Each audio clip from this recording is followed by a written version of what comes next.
Audio Jungle.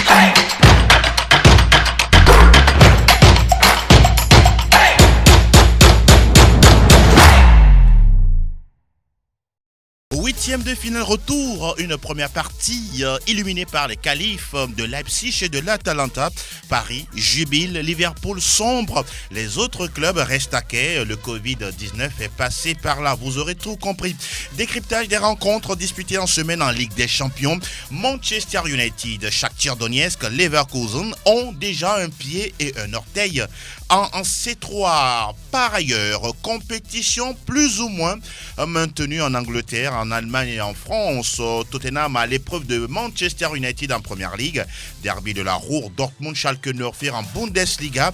Montpellier peut-être pourra croiser l'Olympique de Marseille en Ligue 1.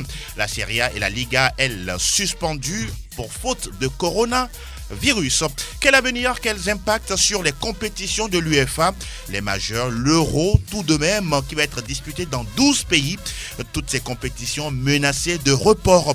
Les pistes de solution à cette situation dans le débat des spécialistes au plateau ce vendredi.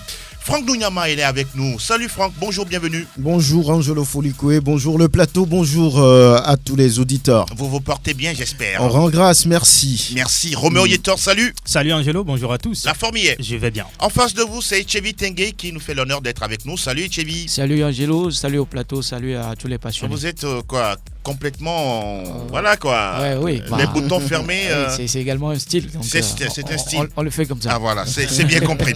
Nous saluons tous les auditeurs de Plateau Foot Europe.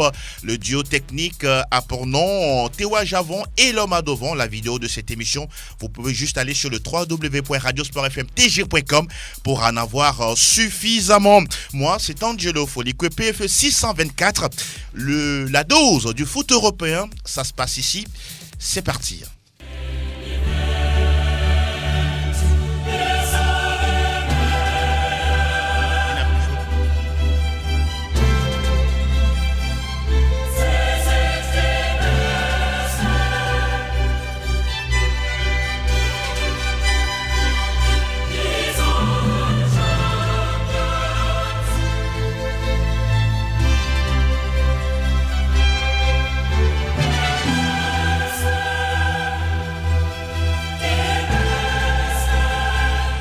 Les supporters allemands ont eu l'occasion la dernière fois de savourer cette belle mélodie puisque ce match Leipzig-Tottenham s'est déroulé justement en présence d'un public important du côté de Leipzig. Franck Dougnama, cette équipe de Julian Nagelsmann, le plus jeune entraîneur de la Bundesliga, a donné une leçon de football à José Mourinho. Oui, et on s'y attendait un tout petit peu lorsque vous voyez un peu le match aller où Leipzig s'est imposé 1-0 sur les installations des Spurs. On savait que le match retour allait être très compliqué pour José Mourinho, surtout qu'il n'a pas les joueurs qui peuvent faire l'expérience lorsqu'on pense à Harry Kane, lorsqu'on pense à Minson et d'autres joueurs. Donc c'est un effectif diminué que José Mourinho a amené. Vous lui donnez raison, cette élimination ? Bon, je vais pas dire qu'il a totalement raison. Un match de football reste un match de football et on peut gagner en l'absence de certains titulaires.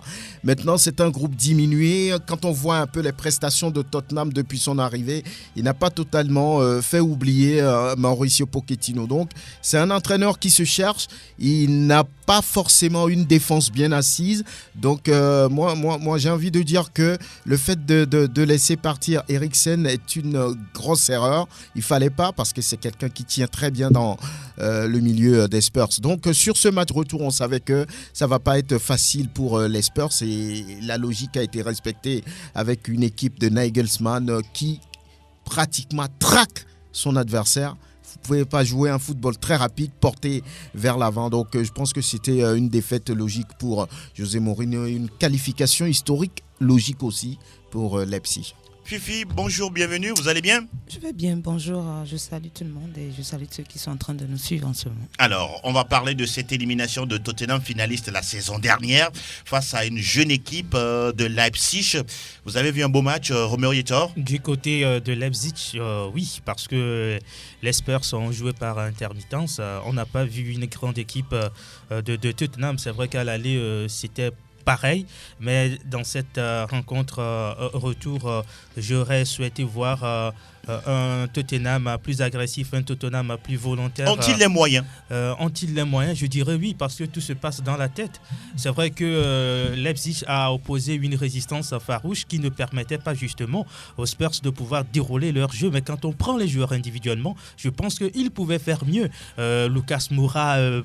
transparent dans le jeu, Lo Celso. On attendait peut-être de refaire le coup le coup, de parce l'Ajax. qu'à la pause, c'était 2-0. C'était pratiquement le même scénario. Exactement. Lors du match retour face à Ajax à Amsterdam. Mais cette fois-ci, ça a été complètement... on va dire un désarroi pour les Spurs qui ne se retrouvaient pas. Même José Mourinho sur le banc n'arrivait pas à motiver ses joueurs sur le terrain. C'est comme si il n'attendait que la fin du match pour partir. Je crois que c'était une défaite ou une élimination logique pour Tottenham, mais c'est regrettable parce que l'équipe là qui a joué la finale s'arrête en huitième de finale cette année. Il y en a pire. Oui, il y en a pire. On va en parler tout à l'heure. Fifia Sogbavi, cette équipe de Leipzig, parlons-en, une très jeune équipe avec des joueurs comme Timo Werner, Patrick Schick, Forsberg, Mukiele et tous les autres. Vous avez vu une belle équipe la dernière fois? Une belle équipe, même depuis le début de la compétition. C'est beaucoup d'envie, beaucoup de détermination à aller de l'avant, un peu comme ce qu'on a vu avec l'Ajax la saison dernière. Un vent de fraîcheur dans cette compétition? Un vent de fraîcheur parce que quand on prend Leipzig qui arrive en quart et Atalanta qui arrive en quart, ça montre qu'il y a aussi du talent ailleurs et il y a aussi le travail qui se fait ailleurs. Maintenant, par rapport à Mourinho, à Tottenham, c'est plutôt un gros faux pas. Qu'on le dise parce qu'arriver en finale la saison dernière et puis Vous pensez qu'il devrait faire mieux? Oui, pour moi il devrait faire mieux, même s'il souffre énormément en championnat maintenant et qu'on peut voir un petit bémol avec l'absence de leur buteur maison et puis de Harry Kane et puis de l'autre Son aussi qui n'est pas là, mais ça n'explique pas tout ce qu'on a vu avec Tottenham qui se fait manger aussi bien l'aller comme au retour, 1-0 à l'aller, 3-0 au retour. Oui. Ça fait 4 buts encaissés face à cette jeune équipe. C'est énorme, beaucoup de buts encaissés. Et puis aucun marqué. Ça ne ressemble pas aux équipes de Mourinho. Moi, j'aurais préféré voir une équipe de Tottenham tomber les armes vêtements à la main, et jouer grandement sa chance et puis tomber que de voir une très piteuse équipe de Tottenham encaisser 4 buts comme ça, c'est regrettable. Et Thierry, votre réaction sur cette élimination du finaliste de la saison dernière? C'était quand même... c'était prévisible? C'était prévisible parce que quand vous prenez le match aller, pratiquement Leipzig avait dominé cette équipe de Tottenham. Oui. Et aujourd'hui, moi je me dis que voilà, José Mourinho tactiquement est en train de finir. Parce que quand vous êtes un entraîneur et que voilà, vous êtes privé d'un trio, en l'histoire de Sissoko, Son et Kane, il y a quand même les joueurs. Et quand vous avez un effectif, c'est parce que cet effectif-là peut faire l'affaire sur tous les plans. Maintenant, il y a des joueurs qui ne sont pas au niveau. Quand vous prenez ces Seignon, ces Jourier, ce sont pas quand même, ils ne sont pas au niveau. Ils ne sont pas au niveau. On peut toutefois dire que voilà, c'est l'équipe. Donc vous lui donnez raison quand même. Il n'a pas les soldats dont il a besoin. Il en a. Le général Mourinho. Il en a juste qui n'a pas fait la part des choses. Quand vous prenez le match retour, c'était pratiquement... Vous pensez qu'il a fait de mauvais choix? Il a fait de mauvais choix. Quand vous laissez Tanguy Ndombele sur le banc, alors que c'est un bon milieu.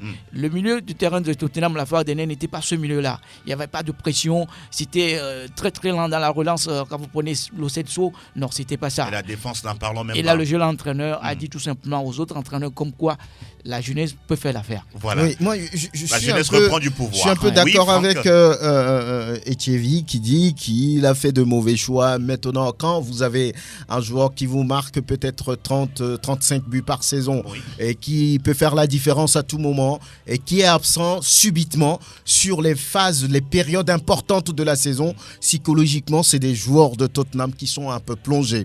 Ils ne peuvent rien faire face à cette équipe de Leipzig qui avait cette détermination, cette fougue-là. Lorsque vous prenez le choix de Mourinho la dernière fois, il a joué en 3-4-3 qui se transforme très rapidement en 3-6-1 en phase défensive. Les joueurs ou bien le joueur qui est devant n'a pas cette étoffe-là, n'a pas cette épaule-là pour rapidement faire la différence comme Harry Kane. C'est Dele Alli. Il ne pouvait pas. Les relances ne sont pas faites dans les conditions normales. Donc, c'est une équipe qui est peut-être allée limiter les dégâts en espérant réaliser l'exploit qu'on avait fait face à l'Ajax. Mourinho n'est pas Pochettino. N'est pas Pochettino, justement. Donc, il est venu prendre aussi cet aspect, il ne faut pas l'oublier. Il a pris un club en cours de saison, ce qui ne lui est jamais arrivé. Mais c'est un grand entraîneur. Oui, mais souvent, on prend les joueurs par rapport aux objectifs de la saison. Donc, vous lui donnez raison. Quelque part. D'accord. Alors, on va avancer. On va parler d'une autre équipe également qui fait forte sensation dans cette compétition. Il s'agit de l'Atalanta Bergame qui a passé 4 à la formation de Valence, même si les Espagnols en ont mis 3. Mais à l'aller, les Bergamasques se sont imposés 4-1. Au finish, ça fait quoi? Au total, au cumul des buts, ça fait 8 buts contre 4. Finalement, cette équipe de l'Atalanta également, on peut le dire, elle surprend et elle étonne également. C'est une machine à but, même en Serie A. Cette équipe a déjà marqué ses buts. Meilleure attaque du championnat. Voilà. Ça veut dire tout simplement que c'est une équipe tournée vers l'avant. Et dans cette opposition, Atalanta a été meilleure. Même au match aller 4-1, au match retour, c'est Atalanta qui menait avant l'égalisation. Après, l'équipe a pris le dessus. Je crois que c'est une très belle prestation pour le club italien. Pour une première fois, Atalanta va jouer les quarts de finale. Je crois que c'est la révélation après Leipzig. C'est l'autre révélation de cette saison.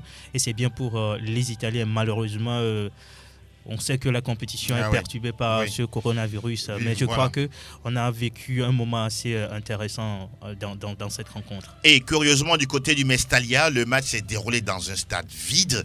Quand on sait que le Mestalla, ça fait entre 55 000 et 60 000 personnes, vous imaginez. Et Tchevi, on va parler de ce joueur qui s'appelle Josip Ilicic. À lui tout seul, il a marqué un quadruplé.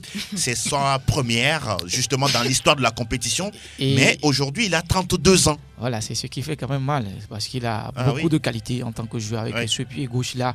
Quand vous êtes face à lui, vis-à-vis, vous l'éliminez. Et on l'a vu avec l'Atalanta sur cette partie au match aller, c'est lui qui a donné du fil à retordre à la défense de Valence. Et c'était quand même prévisible également cette élimination de Valence, parce qu'au match aller, ça s'est déjà joué. Et le handicap, c'est l'absence des supporters qui n'étaient pas là. Donc, moi, ce joueur aujourd'hui, il a marqué 4 buts. Et personne n'en a parlé. Si c'était Messi ou Cristiano, on allait encore crier sur tous les toits. Oui, on allait encore crier sur tous les toits. Les médias français vont en parler énormément. Aujourd'hui, c'est lui. Personne n'en parle. Lui, il a vous en parlez. C'est l'occasion. Vivement qu'il continue comme ça, parce que l'Atalanta, c'est une équipe qui produit du jeu. Et au niveau de la Série A, cette formation nous donne cette envie de jouer. Et je crois que pour cette saison, on va pourquoi pas retrouver l'Ajax d'Atalanta. Pourquoi pas? Ils sont sur le chemin. Pourquoi pas? Ça fait Ajax, Atalanta. Josip Ilicic, 4 buts à 32 ans, 29 matchs, toutes compétitions confondues cette saison, 21 buts marqués, 9 passes décisives. Il devient aujourd'hui le 5e meilleur buteur de la compétition, à égalité avec Kylian Mbappé du Paris Saint-Germain. Fifi, jusqu'où peut aller cette équipe dans cette Ligue des Champions? Aujourd'hui, c'est une équipe qui n'a plus rien à perdre, à l'instar de l'Ajax la saison dernière, arrivé en quart pour la première fois alors qu'on n'était pas du tout attendu. Maintenant, on va simplement jouer avec plaisir, même mettre beaucoup de détermination dedans, beaucoup d'envie dedans pour pourquoi pas aller créer la sensation tout simplement. Parce qu'aujourd'hui, si à cette étape, dans les quarts de finale, Atalanta tombe, personne ne créerait un scandale. Donc je crois qu'ils seront en tout cas décomplexés. Et la tête sur les épaules et aller chercher, pourquoi pas une place en demi-finale. Une équipe à prendre au sérieux. Très, très au sérieux.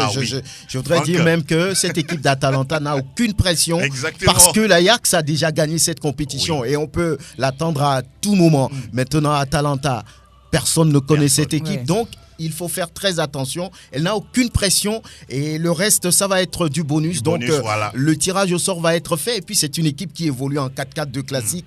Très simple, donc des joueurs de devoir comme celui dont vous venez de parler, avec un pied gauche assez extraordinaire. Je crois qu'il est le 4e joueur à avoir marqué 4 buts sur 2 matchs en cours de... après Messi, Mario Gomez et puis... ça me rappelle des noms déjà. Voilà, donc je pense qu'il faut faire très attention. Ah oui, l'Atalanta Bergame. C'est ce qu'on dit, non, que quand le vin devient plus vieux, il devient intéressant. Peut-être on dit il a 32 ans et c'est vrai. Alors, question de jeunesse entre Parisiens et puis Allemands. C'était la dernière fois du côté du Parc des Princes qui sonnait également creux, même si aux abords du stade, il y avait les ultras, les inconditionnels du club de la capitale. Au finish, le Paris Saint-Germain s'impose 2-0. Victoire logique? Victoire logique, je ne le dirais pas. Même si à domicile, Paris Saint-Germain pouvait faire la différence. On a vu une équipe de Dortmund qui n'était pas du tout en place, surtout. Comment vous l'expliquez? Bon, moi je dirais c'est le public. Le public. Ah, c'est le public. Vous avez quand un on public. sait qu'en Allemagne, c'est il y a cette public, ferveur là. Voilà. Et aujourd'hui, Dortmund s'en est privé. Oui. Ça joue un tout petit peu au niveau des deux équipes. Mais Paris Saint-Germain devrait obligatoirement passer. Parce que ça en est de trop. Se éliminer à 3 fois de suite au 8e de finale, il fallait réagir et ils l'ont fait avec un Neymar qui était au rendez-vous et il y a eu une implication avec le défenseur dont j'ignore un peu le nom, le français. Bernat.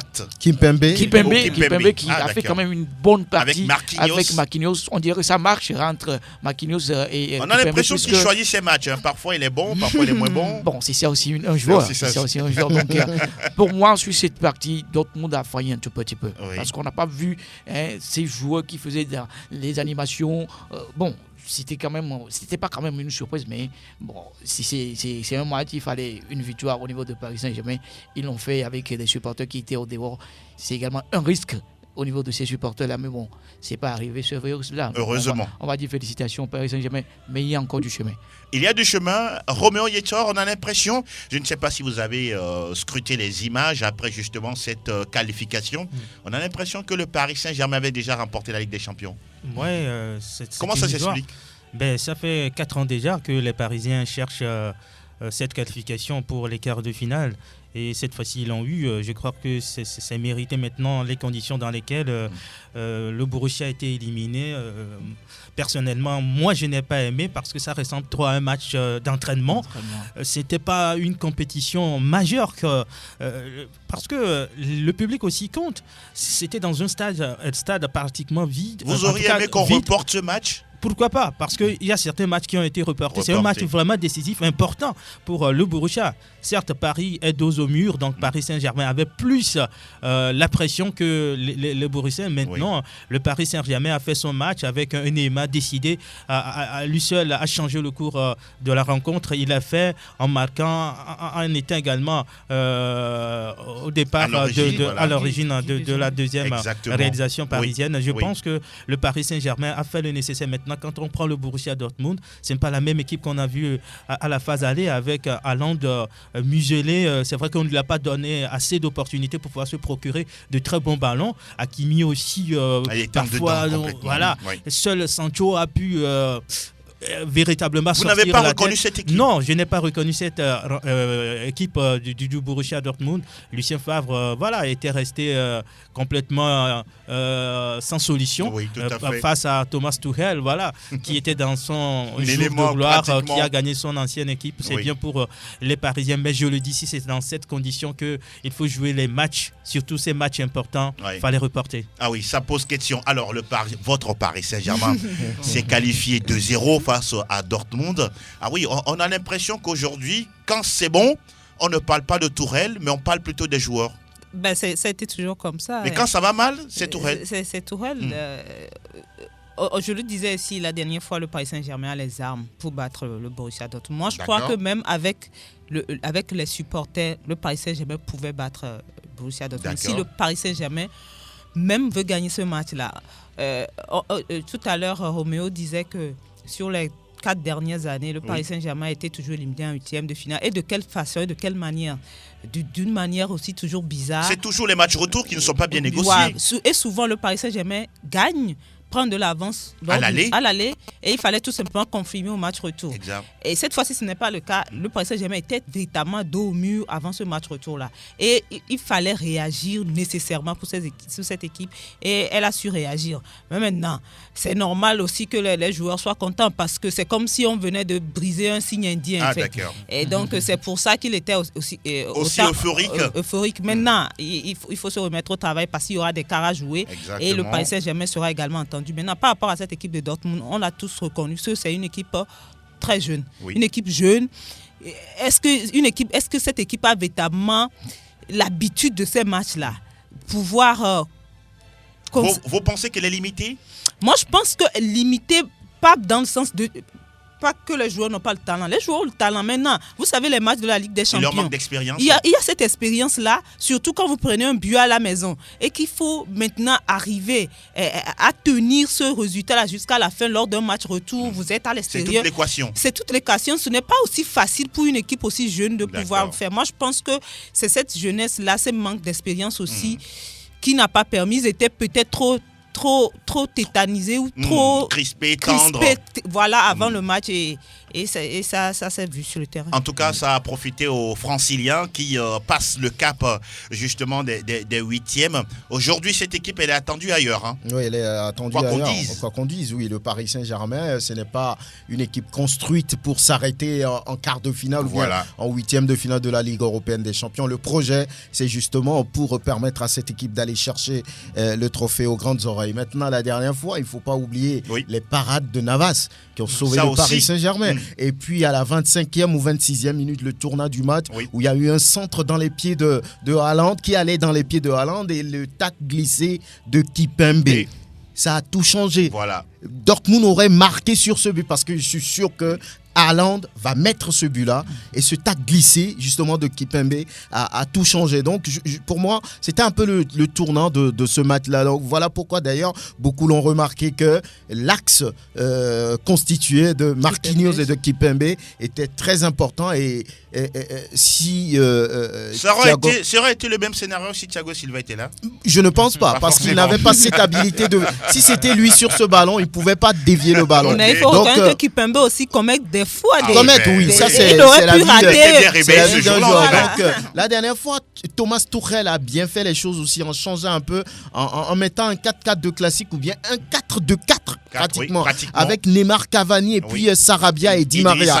Voilà, et les hommes de devoir étaient Gay et puis Paredes. Donc ça a bouleversé un peu les jeux de Dortmund qui a mis la main à un moment donné sur le pied sur le ballon à un moment donné, mais n'a pas su être efficace devant. Donc voilà ce qui a un peu tué les hommes de Lucien Favre. En tout cas, Dortmund, tout comme Tottenham et Valence, restent sur le carreau. Même cas de figure pour Liverpool, le tenant du titre face à l'Atlético de Madrid. On a assisté à un gros match européen, Romero. C'était la finale, hein. C'était la finale. Parce qu'il y avait tout dans ce match. Première partie, un Liverpool qui a joué très haut, qui a pris complètement à la gorge Atlético. C'est vrai que Atlético se plaît dans ce jeu, mais c'était vraiment une partie de misère pour les Colchoneros. La première partie dans ce match. Heureusement qu'ils avaient un grand gardien dans les buts qui sortait certains ballons qu'on voyait déjà dans les filets. Oui. Je pense que Liverpool a fait son match. Il y avait tout, mais c'est dans les prolongations que tout a changé avec cette erreur du gardien. Adrian. C'est pas possible de commettre ces erreurs. Ça rappelle un peu le cas de Karius en finale face au Real Madrid. Voilà. Incroyable. Donc c'est vraiment triste pour Liverpool de se faire éliminer à domicile. Il y avait tout, tous les joueurs ont tout donné. C'est cette erreur du gardien qui a tout changé. Et puis Atlético Madrid, au moment où on croyait que cette équipe allait s'essouffler, c'est en ce moment que l'équipe a retrouvé une seconde énergie pour aller marquer 3 buts. Incroyable. C'est incroyable. Mais ils l'ont fait, les Colchoneros. Bravo à cette formation de Diego Simeone. Et le vendeur de melon, il va désormais vendre quoi? On ne sait pas s'il va choisir un autre fruit. Il va vendre du diamant. Il va vendre du diamant. Curieusement, statistiquement parlant, Liverpool a effectué 34 tirs, 11 cadrés pour 2 buts. Et curieusement, côté Atlético, c'est 11 tirs, 10 tirs et 3 buts marqués. C'est incroyable. Combien de cadrés? Peut-être Oui, les 10 tirs et 3 3 buts. buts. Donc, voilà, prenons 3 cadrés. Voilà. C'est une équipe d'Atlético qui a un système de jeu. Et Diego Simeone l'a fait bien sur cette partie. Ils avaient un avantage qui est 1-0 à l'aller. Maintenant, qu'est-ce qu'il faut faire? Il faut limiter les dégâts. Quand on sait que voilà, l'équipe de Liverpool sur les côtés, ça va vite avec Mané et Salah. Exact. Et ça s'est fait sentir sur l'aire de jeu. Maintenant, quand vous prenez Liverpool, dans l'ensemble de la partie, moi je vais un tout petit peu accuser Klopp, surtout au niveau de la tactique mise en jeu. On mène 2-0, nous sommes dans les prolongations. Est-ce qu'il faut encore continuer par mettre de la pression? Moi je dirais non. Fallait gérer. Ils ont peur d'un but. Fallait gérer parce que Atlético était venu pour jouer le contre. Et Diego Simeone avait des joueurs pour. Quand vous prenez Correa et autres, sans oublier Diego Costa qui était sorti quand même. Oui, Marcos Llorente, Alvaro Morata, João Félix. C'est ça, il fallait sortir Mané depuis longtemps. Il était cramé à un moment donné. Il n'était pas dans la partie avec des mauvaises parties par là. Dans la percussion, c'était pas Mané. Il fallait changer Mané depuis dans la partie. Et maintenant, Diego Simeone a compris comme quoi l'équipe de Liverpool va essayer encore une fois de chercher ce troisième but, laisser les failles en arrière. Et on l'a vu. Oui. On l'a vu avec l'entrée de Llorente qui a obligé Van Dijk et ses consorts de reculer un tout petit peu. Exactement. Et s'il est accusé aujourd'hui, Simeone sur son système, comme quoi c'est un système défensif. Mais c'est un système quand même révolu. C'est ça le football. C'est ça le football pour vous? Il y a chaque Jouer de cette façon-là? Il y a chaque Et entraîneur qui a pourtant, on un a des système. joueurs offensifs. Aujourd'hui, c'est gagné. Ah, d'accord. C'est gagné. Sur un seul match, peut-être. On connaît Atlético, on l'a vu. Cet Atlético avec ce jeu ira en finale, selon vous? Pourquoi pas? Pourquoi pas? Il l'a démontré avec D'accord, Liverpool. on va en rester là. Franck Mounyama, on a vu cette équipe de l'Atlético, oui, avec ce jeu, je ne sais pas, à la période Mathusalem. Et oui, on peut peut-être dire que Llorente a été l'homme du match, mais il y a également un grand Jan Oblak. Oui, Jan Oblak, comme toujours, est l'homme, on va dire, 60% de cette équipe d'Atlético Madrid. Je suis d'accord avec Kevin Tengue sur une partie. Lorsque vous menez 2-0 en prolongation, il faut chercher la stabilité, la sécurité. Klopp ne l'a pas fait. Vous connaissez l'adversaire, il garde le bus. C'est un bataillon d'armée qu'on a placé devant le but. Vous ne pouvez pas. Donc, il était averti. Oui. Et quand vous arrivez à marquer 2 buts, à ce moment-là, il faut chercher rien que la sécurité. Exactement. Il n'a pas fait, comme il le dit, à un moment donné, Mané n'était plus dans le match. Il a péché quelque part. Il a péché quelque part. Il a péché surtout que Atlético a un but d'avance sur le match aller. Donc, dans ces conditions, vous marquez 2 buts, vous êtes qualifié, vous cherchez la sécurité, vous cherchez des joueurs qui peuvent garder le ballon et empêcher et obliger encore Atlético à sortir, à dégarnir sa défense. Ça n'a pas été fait. On a mis un buteur, Llorente, qui rapidement a tué les espoirs de Liverpool. Donc sur ce match-là, je crois que tactiquement, ça a réussi à Diego Simeone. Oui. Mais quoi qu'on dise, c'est son système, c'est sa philosophie qui lui permet aujourd'hui d'être parmi les 8 meilleurs clubs européens. Donc Klopp peut dire quoi que ce soit, il n'aura pas raison. Il a perdu tactiquement face à cette équipe. C'est quelqu'un qui travaille son équipe, on va dire, à son image. C'est un râleur. Heureusement que ça a marché. Ça a marché aujourd'hui, même si demain ils sont éliminés en quart de finale, tant pis. Klopp est le tenant du titre. Lui, il avait obligation de continuer. Donc, je pense qu'il a péché quelque part tactiquement et malheureusement, Liverpool quitte la compétition. En tout cas, Marcos Llorente s'est offert un doublé à 25 ans. Voilà quoi, 8 petits matchs de Liga, 0 rencontre en Ligue des Champions. Il rentre dans ce match, il fait un doublé. Il a été acheté à 40 millions d'euros du Real Madrid à l'Atlético de Madrid. Fifi, on termine avec vous là-dessus sur ce match. Liverpool n'a pas à rougir. Hein. Vous avez, le tenant du titre qui tombe en 8e, tout comme le Real la saison dernière. Les ambitions du club sont ailleurs.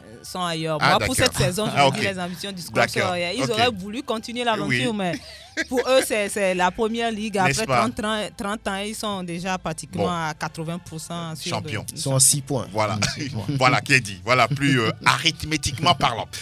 Voilà qui est dit en ce qui concerne les coupes européennes. Ce n'est pas évident qu'on ait la suite la semaine prochaine. Il y a l'instance dirigeante de l'UEFA, le bureau exécutif, qui se réunit mardi après-midi ou dans la journée pour pouvoir décider de la suite ou non des compétitions au niveau de l'UEFA Champions League et tout comme du côté de l'Europa League. On va remonter le générique PFU et on aborde quelques rencontres de Ligue Europa. Alors on enchaîne avec la Ligue Europa, le Bayer Leverkusen qui prend une avance optimale pour les quarts face aux Glasgow Rangers, 3-1. Manchester United qui s'est baladé tout simplement du côté de Linz, 5-0 face à la formation de Linz, pardon. En déplacement, justement. Le Shakhtar aussi qui s'impose, tout comme le FC Bâle qui douche Francfort. Ce sont des équipes qui, on peut dire, ont pratiquement un pied, un orteil en quart de finale. Bien sûr. Oui, sur Manchester United, quand on va gagner à l'extérieur 5-0. Vous ne voyez pas. Non, moi je ne vois pas. Vous ne voyez pas. Non, ça c'est déjà fait. Et puis c'est un club qu'on ne connaît pas. Et puis Manchester United reste sur, on va dire, une certaine réussite. Après la victoire face aux Citizens, un mental assez fort et on va dire un avenir peut-être sur les 30 jours qui viennent. On va voir un Manchester assez solide. Donc, c'est fini pour ce club Linz. Il n'y a rien à faire. Et les chocs Inter-Retafe, par exemple, reportés. Oui, on aurait pu avoir ce match-là, mais bon, on a été reporté tout comme le duel attendu entre Séville et l'AS Roma. En tout cas, tout ça, toutes ces compétitions, la suite, on attend du coup d'ici mardi pour avoir les décisions de l'instance européenne de football association. Fini pour les coupes européennes, cette fois-ci, on aborde quelques majeurs. English Premier League News. Alors, la Première Ligue, oui, elle peut se passer, elle peut se dérouler encore ce week-end ou pas, on attend de voir. Il y a également une grande réunion du côté de l'Angleterre ce vendredi pour décider ou non de la suite de la compétition. Même si Liverpool peut être champion, on attend de voir ce qui va en être. Les infos qui nous tombent heure après heure nous signalent par exemple le cas de Mikel Arteta, l'entraîneur d'Arsenal testé positif au coronavirus. Tout comme le joueur Callum Hudson-Odoi de Chelsea. Ah oui, c'est une situation qui complique, on pourrait dire, la compétition, Roméo. On a l'impression qu'on en fait un peu de trop un peu partout, même si, que ce soit en Première Ligue, que ce soit en Ligue 1, que ce soit en Serie A ou en Liga. Dans certains pays, on annule la compétition. Dans d'autres, on laisse un peu courir le risque, si on peut le dire ainsi. Parce qu'on n'avait pas des cas sérieux en Angleterre, mais cette fois-ci, c'est confirmé. Arteta qui est testé positif, il faut prendre des mesures maintenant parce qu'il est en contact avec beaucoup de joueurs. Ces joueurs ont des familles, des amis. Et il ne faut plus prendre de risques. Je crois que ce phénomène-là a tout chamboulé. Cette saison, c'est une saison ratée. C'est pas que les gens ont voulu que ça se passe ainsi, mais voilà, en cas de force majeure, on peut pas prendre des risques pour mettre la vie des gens en danger. Je crois que le mieux, c'est de reporter pour un temps les rencontres, surtout en Angleterre. Il ne faut pas prendre des risques pour après noter des cas sérieux. Il faut tout simplement reporter les rencontres pour ne serait-ce qu'un mois pour trouver des solutions adéquates pour freiner la progression rapide ou la propagation de ce virus. Sinon, prendre les risques, laisser jouer des matchs parce que les gens peuvent quitter d'autres pays des zones pour venir toucher pour pouvoir suivre des séances de rencontres et propager. Et ce sont des risques à ne pas prendre. Exactement. Tout comme alors nous parlons, la Première Ligue n'a pas encore annulé son championnat puisque les rencontres sont toujours programmées. On aura par exemple 2 matchs seulement reportés. Seulement 2 matchs. On a samedi Watford, Leicester City, Manchester City, Burnley, Newcastle United, Sheffield United, Norwich sera face à Southampton, Aston Villa reçoit la formation de Chelsea et puis Brighton, oui, ça c'est sûr, ne pourra même pas jouer face à Arsenal, une équipe mise en quarantaine. Alors, on va enchaîner avec, un autre majeur. Là aussi, on parle plus ou moins de la présence du Covid-19. Herzlich willkommen zum Bundesliga. Alles über Bundesliga. Alors, la nouvelle du côté de la Bundesliga, la 26e journée à huis clos. Les matchs peuvent être suivis par les nombreux supporters via Sky Deutschland à travers ces canaux. Ça veut dire quelque part aussi, là, on essaie de ménager un tout petit peu cette pandémie-là. On ne veut pas prendre de risques, parce que lorsqu'on voit un peu la France, lorsqu'on voit un peu l'Espagne, l'Italie à côté, donc on ne veut pas prendre de risques. Donc le huis clos serait, on va dire, le moindre mal. Le moindre mal, voilà. Donc pour cette 26e journée qui commence ce soir entre Düsseldorf et Paderborn, le 16e et le 18e, un match très important pour les deux clubs qui ont besoin de points, naturellement. Et demain, il y aura Dortmund-Schalke. Le derby de la Ruhr. Le derby de la Ruhr. Est-ce que les jeunes ont fini de digérer cette défaite face au Paris Saint-Germain, on le verra. Et Leipzig sera face à Fribourg. Offenheim reçoit Hertha Berlin. Cologne joue contre Mayence et le déplacement du leader actuel, le Bayern de Munich, sur les installations de Union Berlin. Un match facile a priori, mais attention, dimanche, il y aura 2 matchs. Francfort qui reçoit Mönchengladbach, qui perd un peu fil dans ce championnat. Et derrière, il y aura Wolfsburg. Et puis, cette 26e journée est transportée jusqu'à lundi. Et le dernier match, ce sera Werder Bremen, le Bayer Leverkusen. Ce qui est quand même curieux, des matchs à huis clos. Ah oui, je ne sais pas comment les entraîneurs font pour préparer leurs joueurs. Parce que là, c'est compliqué. C'est très, très compliqué. Mais un match de football rime avec la présence de supporters. Il n'y a rien à faire. Ça, là, c'est clair. On est sur les joueurs sont sur la pelouse, on entend des bruits. De partout. C'est comme aux séances d'entraînement. Oui, justement. C'est très, très compliqué. Et les sièges qui sont vides. Et curieusement, du côté de l'Espagne, il y avait un bonhomme là dans les tribunes. Ah oui, il semble que c'était l'un des anciens grands joueurs de l'équipe de Valence. On lui a fait une statue et lui il suivait la partie tranquillement. Il n'était pas du tout concerné. En tout cas, on suivra de très très près l'évolution de l'actualité concernant justement cette pandémie du côté de l'Allemagne. Du côté de la France aussi, en cette journée, en tout cas, il y aura peut-être une décision du côté de la Ligue, même si la 3F a décidé officiellement de suspendre toutes ces compétitions. Mais on va parler du calendrier du jour. Monaco, le champion. Et quel spectacle pour une dernière victoire. 100% Ligue 1, Conforama. Lacazette réussit le sien, 28e but de la saison sous les couleurs de Lyon avant de quitter le club. Alors Fifi, officiellement aussi, la finale de la Coupe de la Ligue reportée, selon les organisateurs. Oui, entre le Paris Saint-Germain et Lyon. Est reportée. Du coup, le Paris Saint-Germain va jouer également la 29e journée, tout comme Lyon.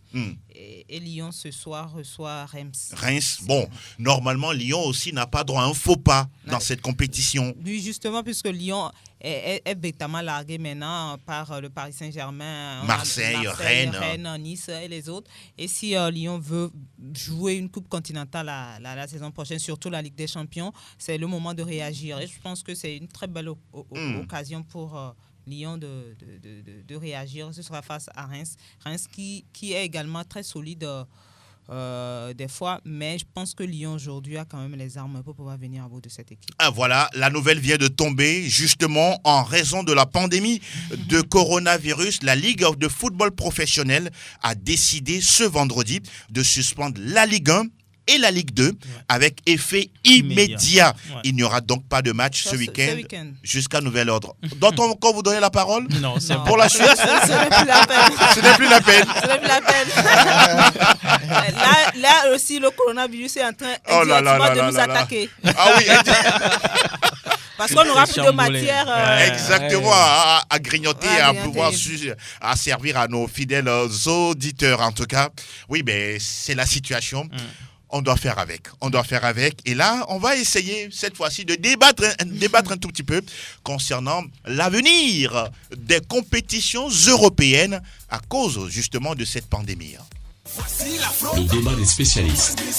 Les grands joueurs automatiquement ne deviennent pas des grands joueurs. Il y a le cas Maradona. Un certain Mancini, il dit Balotelli court, il marche. Des anciens joueurs qui deviennent pour la plupart des grands entraîneurs. La preuve avec Zinedine Zidane, ce qui veut dire qu'ils ont forcément une autre façon de penser le football aujourd'hui. On n'est pas forcément obligé d'être un grand joueur pour être un grand entraîneur, ce que Mourinho a réussi. C'est le côté spirituel, magie, tout ça là. C'est vrai, nous sommes en Afrique, on va me dire que tout peut se passer, mais à 99%, vous gagnez le match sur le terrain. Et l'autre là, on va dire que c'est une chance qui vous a souri. Le débat des spécialistes. Alors, on en parle encore, souffrez que ce soit toujours le sujet du jour, la pandémie du Covid-19. Etchevi Tengue, les compétitions domestiques que sont la Ligue européenne des champions, la Ligue Europa, la Youth League, l'Euro féminin et également la Ligue européenne des champions version féminine. Toutes ces compétitions risquent d'être reportées. Quel est votre avis là-dessus? C'est quand même malheureux de voir aujourd'hui le sport touché dans sa globalité, surtout au niveau du football, quand on sait que voilà, c'est le football qui fait vivre l'Europe. Et ce virus qui est arrivé de nulle part en Chine, moi je vais un tout petit peu accuser l'Union européenne. L'Union européenne s'en est dormie un tout petit peu sur ce problème. Ils ont sous-estimé le virus parce que ça venait de la Chine. Une fois qu'on a su que voilà, ce virus est apparu, il fallait quand même prendre toutes les précautions. Maintenant, ils l'ont sous-estimé un tout petit peu avec l'Italie qui est touchée aujourd'hui. Le pays le plus touché en Europe. Et les pays qui entourent l'Italie, eux aussi, n'ont pas pris la chose avec cette envie de précaution. Et ils se sont laissés faire, surtout la France qui s'est laissé faire. Aujourd'hui, quand vous prenez la déclaration de l'ancien ministre italien Matteo Renzi qui dit que voilà, la France doit également prendre un exemple sur ce qui leur arrive aujourd'hui, c'est pour dire que voilà, ce virus gangrène énormément et ça rentre dans l'histoire, ce qui fait que le football au niveau de l'Europe financièrement va chuter. Et la Champions League, l'Euro qui donne plus de sous aujourd'hui est également sur le report. Moi je vais dire que voilà, c'est la faute aux Européens aujourd'hui si ça touche l'Europe. Donc qu'est-ce qu'il faut faire? Il faut prendre toutes les dispositions. Maintenant, ils sont en train de chercher cet antidote-là. Donc, pourquoi pas? Ça peut toutefois permettre à tout le monde de se sentir à l'aise. C'est pour dire que voilà, le football avec cette ambiance-là est en train de disparaître et c'est malheureux. Franck Ndouyama, l'étau se resserre, une situation extraordinaire. Ah oui, ça aussi, ça interpelle plus d'un quand même. Ça interpelle plus d'un aujourd'hui lorsque vous voyez la capacité de propagation de cette pandémie. Ça fait peur. Ça fait peur. On a comme l'impression que le virus prend plaisir à vivre dans l'environnement européen parce qu'en Afrique, il fait un peu chaud. Or, là-bas, c'est un peu la fraîcheur, le froid. Donc, ça permet à ce virus-là de pouvoir rapidement se propager. C'est le cas aujourd'hui. Lorsque vous voyez l'Italie, ça touche la France, l'Allemagne et puis l'Espagne.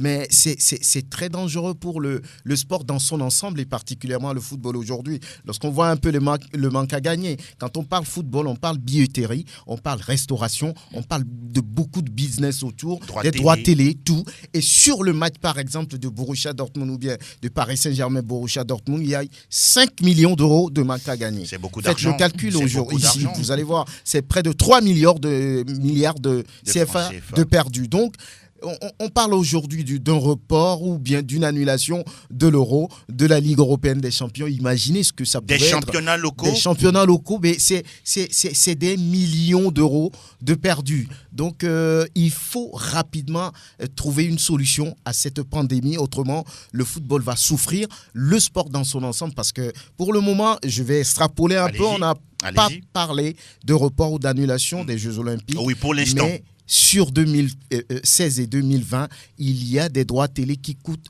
plus de 4 milliards de dollars. Oh là là. Regardez, donc ça va plonger tout le sport mondial. Donc, il faut rapidement trouver une solution autrement, mais il y aura des séquelles, on va dire, qu'on ne peut pas cicatriser. Quand on est en face d'une telle situation, on sait très bien que l'économie du football est complètement mise en jeu. Quelle réponse peut-on apporter ? Non, moi je pense un report, annulation. Oui, là on ne doit plus tenir compte des intérêts. Maintenant le mal est là. Si on aurait pu l'éviter peut-être, comme l'a dit Etchevi tout à l'heure, que peut-être l'Europe, comme il a dit, l'Europe n'a pas pris au sérieux ce virus-là, et que la Chine aussi n'a pas bien joué le jeu pour moi, parce que la Chine, moi, quand je vois un peu comment ça s'est développé en Chine, je me dis qu'ils l'ont caché un peu. Et on connaît la Chine, cette fierté chinoise où on ne voulait pas dire qu'on souffrait d'un si grand mal. C'est arrivé à un moment donné avant que la Chine n'a pas. Moi, je suis convaincue que c'est un problème qui existait depuis et que la Chine a un peu caché peut-être. Mais maintenant, l'Europe aussi n'a pas bien joué le jeu. Maintenant, le mal est là. Le mal est là. on ne doit plus tenir compte des intérêts. Des milliards qui vont... Vous pensez que c'est facile pour ces dirigeants de football? Non, ce n'est pas facile, mais est-ce qu'on va laisser les gens mourir? On va laisser les gens... il faut privilégier la vie à l'argent. Avant tout, le sport, ce n'est qu'un jeu. Maintenant, c'est vrai que ça entraîne beaucoup d'argent, qu'il y a beaucoup d'argent gagné. Mais est-ce qu'on va tenir compte de ça et laisser les gens mourir et laisser les gens se faire contaminer dans les stades un peu partout sur les jeux, sur les terrains de jeu? Non, je pense qu'il faut tenir compte de l'importance de la vie humaine. Et aujourd'hui, quand je prends un peu la première ligue qui est en train d'hésiter un tout petit, tout comme l'Allemagne un tout petit peu. C'est plus le calcul. D'accord. On voit un peu les retours, les droits télé, tout ça. On se dit, est-ce qu'on va laisser tomber tout ça là et tout? Mais je pense que à ce niveau-là maintenant, quand on voit un peu ce qui se passe en Italie, on a franchi le cap de 1000 morts. Incroyable. Non, c'est mieux. Il faut tenir compte de tout cela et prendre des décisions, même si difficiles, mais il faut prendre des décisions sérieuses. Roméo, on va jeter un coup d'œil au calendrier ou à la programmation des matchs. La Liga, par exemple, est suspendue, tout comme la Serie A italienne. L'Euro, il semblerait qu'on souhaiterait le décaler sur une année, juste en 2021. Mais là aussi, la FIFA a sa compétition. Dans ce genre de circonstances, le consensus est de mise ou vous préconisez autre chose? Je pense que c'est le consensus. Il faut trouver un consensus rapidement. On ne va pas mettre en danger la vie des gens. Si on peut décaler d'un an l'Euro, il faut le faire, même si la Coupe du Monde aussi arrive. Mais il faut décaler l'Euro et essayer de programmer peut-être les coupes européennes à la Ligue des Champions, l'Europa League, au mois de mai. Ça peut se faire et décaler d'un an l'Euro pour essayer de juguler un peu ou bien de prendre des mesures pour ralentir la progression de contamination de ce virus. Et quand on prend les mesures sécuritaires dans chaque pays, je pense qu'il y a un peu de faille. Parce qu'aujourd'hui, on dit les rassemblements, tout ça, là, il faut limiter, certes, mais les gens sont toujours en contact avec les autres. Là, ça devient carrément difficile de pouvoir gérer la situation. On ne peut pas rester à la maison pendant une semaine. Vous pensez que la décision, par exemple, du gouvernement italien est la meilleure, où on demande à tous les habitants de rester chez eux? Oui, mais ça aussi, c'est un peu compliqué. Il y en a qui vont au service. Ça veut dire que rien ne va plus marcher. Rien ne tourne dans le pays. Là, c'est compliqué parce qu'il faut faire des déplacements. Il y a les services d'urgence, tout ça là. Donc, on ne peut pas rester à la maison, mettre tout le pays en quarantaine. Ça, c'est carrément impossible. Maintenant, quelles sont les dispositions qu'il faut prendre pour la sécurité de ceux-là qui sont là pour peut-être porter assistance aux autres? C'est cette mesure-là qu'il faut trouver. Ça va être compliqué tout de suite de pouvoir éradiquer la progression de ce virus, mais ce qui va être important, il faut mettre à contribution les services sanitaires, les grands chercheurs, les grands docteurs pour trouver le vaccin rapidement, parce que plus on traîne, plus le virus se propage. Et quand on pense un peu, on fait des analyses, on se demande si ce n'est pas une attaque. Ça reste un avis personnel. Ça reste un avis personnel. Il y a un autre cas qui doit nous intéresser, c'est le cas de ces joueurs et entraîneurs touchés un peu partout. Mais ça fait peur. Mais on ne comprend pas du tout comment c'est possible. C'est un virus qui démontre aujourd'hui, on va dire, on l'a déjà dit, sa capacité de propagation. C'est comme si, on va dire, la médecine est pour le moment impuissante face à cette pandémie. Et il faut prendre en compte toutes ces considérations et essayer rapidement de circonscrire le mal. Pour vous aider toujours dans votre analyse, il y a eu un match récemment où les joueurs étaient interdits de se toucher. On ne salue pas, par exemple, on reste de loin, ou soit on se salue par le coude. Cristiano Ronaldo, par exemple, est toujours en isolement du côté de Madère lorsqu'il était parti voir sa mère. Mikel Arteta confiné. Tout ça, franchement... Au-delà de tout ça, on n'arrive pas à circonscrire aujourd'hui la pandémie. Ça veut dire qu'il faut peut-être aller au-delà. Aujourd'hui, c'est une situation grave qui touche à la santé mondiale. Et je comprends parfaitement la réaction de Fifi. Dire, il y a des choses plus importantes que le football ou bien que le sport. Et aujourd'hui, il faut vraiment, vraiment considérer cette situation et aller chercher rapidement les moyens de de l'empêcher de l'empêcher pouvoir de juguler justement se propager. ce fléau-là. Maintenant, au-delà, c'est des privés qui mettent les moyens, c'est des entreprises, et partout il y a des pressions. Regardez l'Italie aujourd'hui qui est complètement en isolement. La vie s'arrête en Italie, mais l'économie du pays, ça va faire quoi? Il faut des discussions, des réflexions, parce que là, on ne peut même pas aujourd'hui mettre tout un pays à l'arrêt. On a l'impression que l'être humain est complètement sans force, sans pouvoir. Aujourd'hui, par rapport à cette pandémie, donc, il faut rapidement réfléchir. Et je suis un peu d'accord aussi avec Roméo qui parle d'attaque. Parce que là, les grandes puissances, c'est une question d'intérêt, pour se faire mal, ils ont des moyens pour vraiment attaquer. Mais ils sont en train de faire du mal au sport. Oui, et Donald Trump aujourd'hui qui a refusé de voir les avions qui viennent de l'Europe atterrir chez lui. Ça commence déjà. Donc aujourd'hui, il faut rapidement trouver une solution. Et je sais qu'ils ont les moyens d'en trouver. Peut-être ils veulent d'abord que les dégâts se propagent un peu partout pour qu'on puisse... Alors, on va parler d'une probable suspension ou d'un probable arrêt de la Ligue européenne des champions ou de la Ligue Europa.